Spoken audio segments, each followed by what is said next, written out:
नमस्कार दोस्तों, स्वागत है आपका आपके अपने यूट्यूब चैनल पर।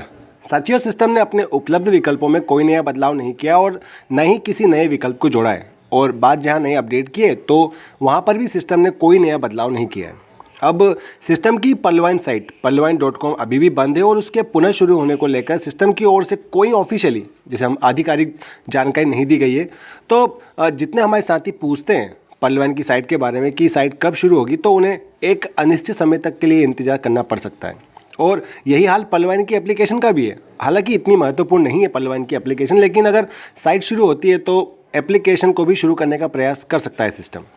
आगे न्यू फॉर्म वैल्यू पर टच करने पर अभी भी कमिंग सून लिखा हुआ आ रहा है। DP2 सीड वैल्यू रिवार्ड पर टेक्निकल अपडेट के चलते रिवार्ड रिडीम्शन पर रोक लगी हुई है। मतलब कि दोनों ही विकल्पों को निकालना या फिर यूज़ करना संभव नहीं हो पाएगा। और यहाँ पर भी इनके शुरू होने का कोई समाचार नहीं है कि कब तक इन विकल्पों को शुरू कर सकता है सिस्टम।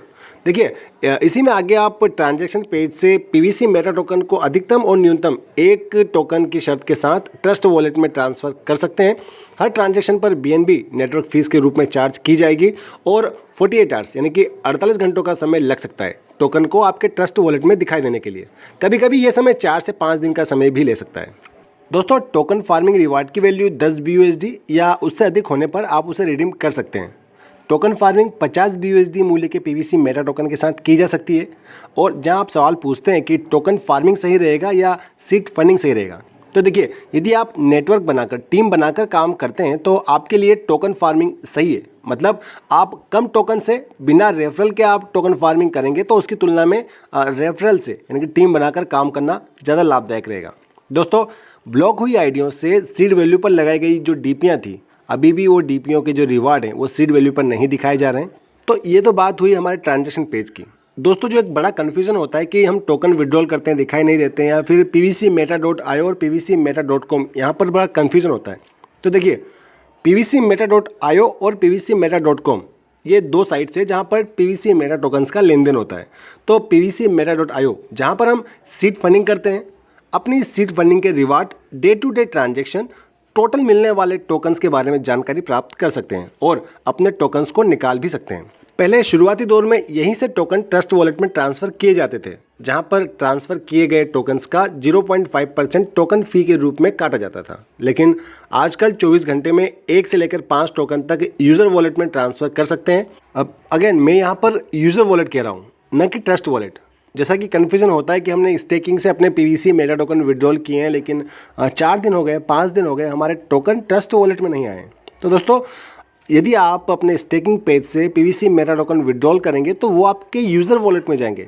मैं आगे बात करूंगा उसके बारे में। तो आप बड़े इस कन्फ्यूजन में ना रहें कि आपने स्टेकिंग से टोकन निकाले और आपको ट्रस्ट वॉलेट पे दिखाई नहीं दे रहे हैं। तो स्टेकिंग से निकाले टोकन्स आपके यूज़र वॉलेट में जाएंगे और अब उस ट्रांजेक्शन के लिए टोकन के बदले में BNB काटे जा रहे हैं, ट्रांजैक्शन या फिर कहें कि नेटवर्क फ़ी पे करने के लिए। साथियों, यहाँ पर एक नई बात कमेंट्स में आई है कि अभी सीड फंडिंग करने के लिए BNB नहीं काटे जा रहे हैं। अब देखिए, मैं तो पहले ही सीड फंडिंग कर चुका हूँ, तो मैंने इसका कोई प्रैक्टिकल नहीं किया है, तो मैं ऐसा कोई दावा नहीं कर सकता कि अभी ये कट रहे या नहीं कट रहे हैं। हाँ, लेकिन जो साथी सीड फंडिंग करना चाहते हैं और उनके पास BNB नहीं है, तो BNB खरीदने या फिर BNB के लिए परेशान होने से अच्छा है कि एक बार आप बिना BNB के सीड फंडिंग करने का ट्राई कर लें।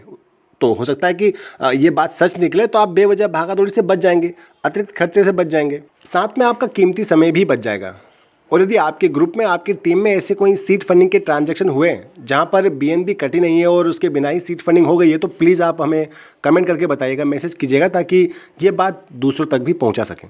दोस्तों, इसी बात के बाद मैं सीधे एक डिस्क्लेमर पर आता हूं। देखिए, मैं किसी को भी PVC मेटा टोकन खरीदने के लिए उत्साहित नहीं कर रहा हूं, प्रेरित नहीं कर रहा हूं। ये बात मैंने केवल उन लोगों के लिए कही है जो टोकन खरीदना चाहते हैं, सीड फंडिंग करना चाहते हैं। आगे दोस्तों, पैनकेकस्वैप या किसी अन्य प्लेटफॉर्म से ट्रेडिंग के द्वारा टोकन खरीदना, PVC मेटा टोकन खरीदने में और सीड फंडिंग के द्वारा टोकन खरीदने में अंतर है। ट्रेडिंग से आप कम रेट में खरीदी किए गए सारे टोकन इंस्टेंटली हाथों हाथ अपने ट्रस्ट वॉलेट में ला सकते हैं और हाथों हाथ BUSD में स्वैप करके बेच भी सकते हैं। और तो और आप 1 BUSD से भी टोकन स्वैप कर सकते हैं, यानी कि सेल परचेज की कोई लिमिट नहीं है, कोई कंडीशन नहीं है वहाँ पर। लेकिन सीड फंडिंग के लिए कम से कम 50 BUSD से टोकन खरीदने पड़ेंगे। खरीदी गए सारे टोकन सिस्टम के पास स्टेकिंग के रूप में रहेंगे, जो कि 0.25% पर डे के हिसाब से धीरे धीरे करके मिलेंगे। और आज की स्थिति के हिसाब से उसकी निकासी देखें तो 0.25% की दर से जो टोकन्स आपको मिले वो पहले आपको यूज़र वॉलेट में ट्रांसफ़र करने होंगे, जो कि 1 से लेकर 5 टोकन के बीच में रहेंगे, और फिर यूज़र वॉलेट से ट्रस्ट वॉलेट में भेजने होंगे, जो कि मात्र 1 टोकन ही भेज सकते हैं 48 आवर्स में, या जब तक सिस्टम नेक्स्ट ट्रांजेक्शन की परमिशन ना दे तब तक। और एक ज़रूरी बात, हर ट्रांजैक्शन या हर ट्रांसफ़र के लिए 8 से लेकर 15 रुपये तक की जो है BNB चार्ज की जाएगी नेटवर्क फ़ी के रूप में। दोस्तों बाकी pvcmeta.com, जहां पर आप टोकन फार्मिंग कर सकते हैं तथा स्टेकिंग को छोड़कर सारे रिवार्ड मिलते हैं एवं निकाले जाते हैं, तो उस पेज पर यानी कि pvcmeta.com पर लॉगिन करने के लिए आपके ट्रस्ट वॉलेट में कम से कम एक pvcmeta टोकन होना अनिवार्य है। साथ में BNB भी काटे जाएंगे 8 से लेकर 10 रुपये तक के। तो जितनी बार आप अपना वॉलेट या फिर साइट बदलेंगे उतनी बार BNB काटे जाएंगे। इसी पेज पर आप टोकन फार्मिंग कर सकते हैं, खुद की साथ साथ दूसरों की भी। यहाँ पर भी एक बात का विशेष ध्यान रखिएगा कि टोकन फार्मिंग करने के लिए आपके यूज़र वॉलेट में सफिशिएंट टोकन होने चाहिए, न कि आपके ट्रस्ट वॉलेट में। अगर ट्रस्ट वॉलेट में टोकन है तो उन्हें आपको पहले यूज़र वॉलेट में ऐड करना होगा, ऐड pvcmeta टोकन पर टच करके। दोस्तों इसके लिए भी आपसे जो है ट्रांजैक्शन फ़ी BNB के रूप में काटी जाएगी, और एक बार टोकन आपके यूज़र वॉलेट में आने के बाद आप उन्हें टोकन फार्मिंग पर लगा सकते हैं। और देखिए कम से कम 50 BUSD मूल्य के pvcmeta टोकन, यानी कि अभी के रेट के हिसाब से 4.07 टोकन, और अधिकतम जितना चाहें उतना, या फिर एक एक करके आप टोकन ट्रस्ट वॉलेट में भी भेज सकते हैं। लेकिन BNB हर ट्रांजैक्शन के लिए काटी जाएगी 8 से लेकर 15 रुपये तक की। साथियों इस वीडियो का सार यही है कि पिछले 2-3 हफ्ते या फिर महीने भर में जो भी अपडेट चल रही थी या जो नियम चल रहे थे उनमें कोई बदलाव नहीं लाया सिस्टम। हाँ, लेकिन एक बार सीड फंडिंग में जो BNB की फ़ी माफ़ की गई है, नहीं कट रही है, उसकी कंफर्मेशन के लिए जैसे मेरे पास कोई कंफर्मेशन आएगा तो मैं आपको जानकारी दे दूंगा।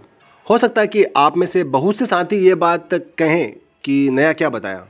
दोस्तों कुछ भी नया नहीं है, लेकिन कुछ लोगों ने इस तरह की बातें करके लोगों को भ्रमित कर दिया है कि सिस्टम कई बदलाव कर रहा है, और वही सब सवाल के रूप में मुझे पूछे जा रहे हैं। सबसे बड़ी बात BNB फ़ी हटाने को लेकर है, स्टेकिंग से नहीं, टोकन फार्मिंग पेज पर लॉगिन को लेकर। कई मेंबर्स लॉगिन कर लेते हैं, चार्ज कट जाता है, या कुछ लोग लॉगिन नहीं कर पाते हैं और उन्हें टेंशन होती है कि कहीं हमारी आईडी में तो कोई ख़राबी नहीं है, या लॉगिन होता है तो उनके चार्ज कट जाते हैं। तो इसीलिए ऑल इन वन अपडेट लाना जरूरी था, जिससे कि बेवजह खर्च होने वाले चार्ज से या फिर नुकसान से मेंबर्स को बचाया जा सके। अगली बात पर आऊँ तो अपना लगा हुआ पैसा निकालने के बाद टोकन होल्ड करके रख सकते हैं। देखिए अभी टोकन के रेट में और अकाउंट होल्डर्स में काफ़ी अनस्टेबिलिटी यानी कि उथल पुथल मची हुई है, तो तुरंत घबराकर कोई ज़्यादा बड़ा नुकसान वाला फैसला ना लें, सोचें समझें फिर फैसला लें। साथियों बाकी pvcmeta टोकन के रेट और खाता धारकों की संख्या मैं डेली पोस्ट के रूप में अपडेट करता हूँ।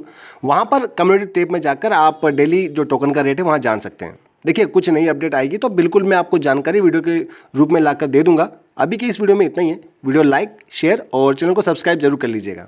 दोस्तों वीडियो के अंत में कहना चाहूँगा कि क्या क्या खोया है इस पर विचार करने से अच्छा है क्या क्या पाना है, इस बात पर विचार किया जाए। तो बस इसी नोट के साथ ये वीडियो का अंत। God bless you all. जय हिंद।